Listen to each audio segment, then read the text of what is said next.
Everyone in the diner turned to look when the door creaked open. The air outside was cold and sharp, but what entered wasn't just the wind, it was trouble. 3 teenage boys in worn leather jackets stomped in, loud, arrogant, and laughing as if they owned the place. No one dared to stop them.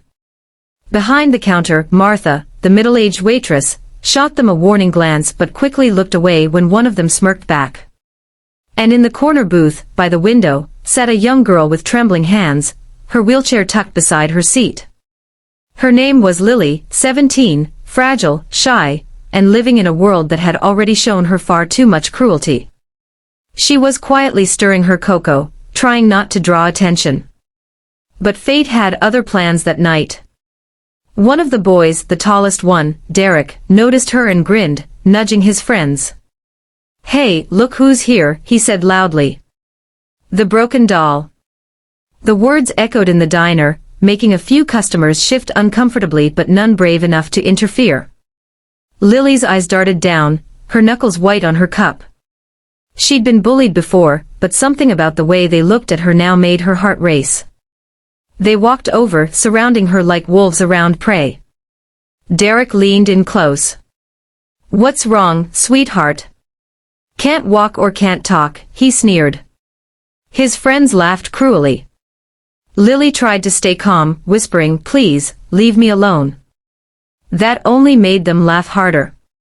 "Oh, come on, don't be shy," one said, and before she could react, Derek's hand flashed across her cheek. The sound of the slap cracked through the diner.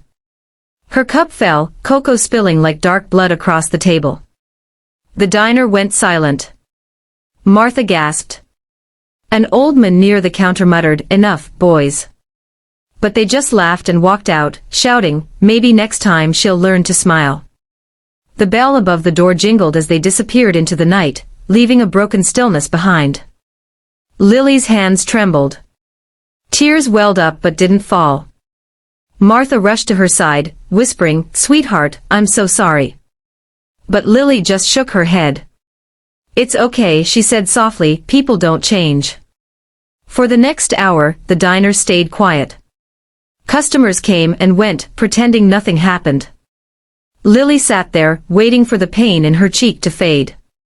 Martha offered her another cup of cocoa, on the house. But Lily's eyes were distant, looking out the window into the rain. "You know," she said after a while, "my dad used to say, kindness always finds its way back. I don't think that's true anymore." The bell above the door jingled again. Everyone turned to look. A group of 6 bikers walked in, big, rough-looking men in black leather jackets, their boots heavy on the floor. The leader, a tall man with a thick beard and a scar across his chin, glanced around before his eyes landed on Lily's table. He walked over slowly. Martha froze, unsure what to do. "Evening," the biker said in a surprisingly calm voice. "Mind if we sit here?" Lily looked up, startled. Sure," she stammered. He smiled gently and pulled out the chair across from her. "Name's Rex," he said. "You okay, kid?" She hesitated but nodded. "Just tired." He studied her face, noticed the faint red mark on her cheek, and his jaw tightened. "What happened?" Lily didn't answer, but Martha, standing behind the counter, did. "Some local punks came in an hour ago. Hurt her for no reason." The entire diner went quiet again. The other bikers looked at each other. One of them, a tall man with tattoos creeping up his neck, whispered, "Those kids again." Rex leaned back in his chair, his knuckles cracking softly. He turned to Lily. "Listen," he said, his voice low but steady, "you did nothing wrong. Sometimes, people like that," he paused, looking toward the window where rain still streaked the glass, "they only understand one kind of language." Lily blinked. "Are you going after them?" she asked softly. Rex's eyes met hers. "Let's just say," he said with a small smile, "we believe in returning what's been given."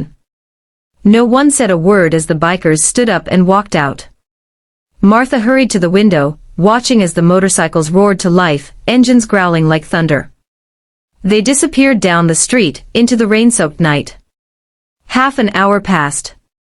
The diner remained hushed, everyone pretending not to wonder what was happening out there. Lily sat quietly, a strange mix of fear and hope flickering inside her.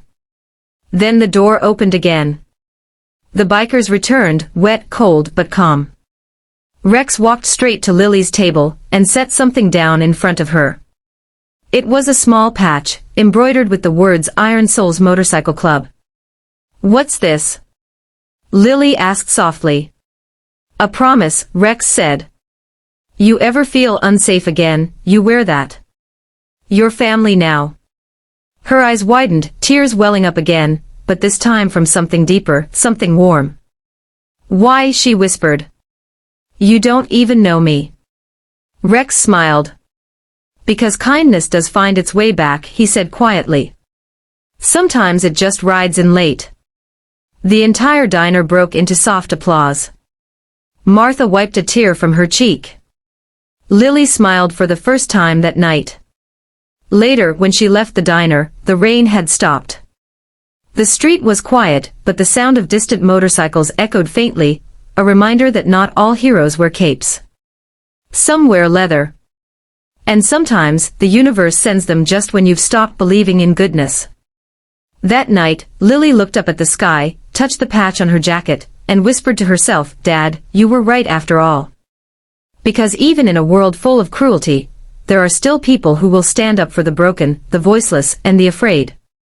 And sometimes, when darkness falls, kindness comes roaring back on two wheels.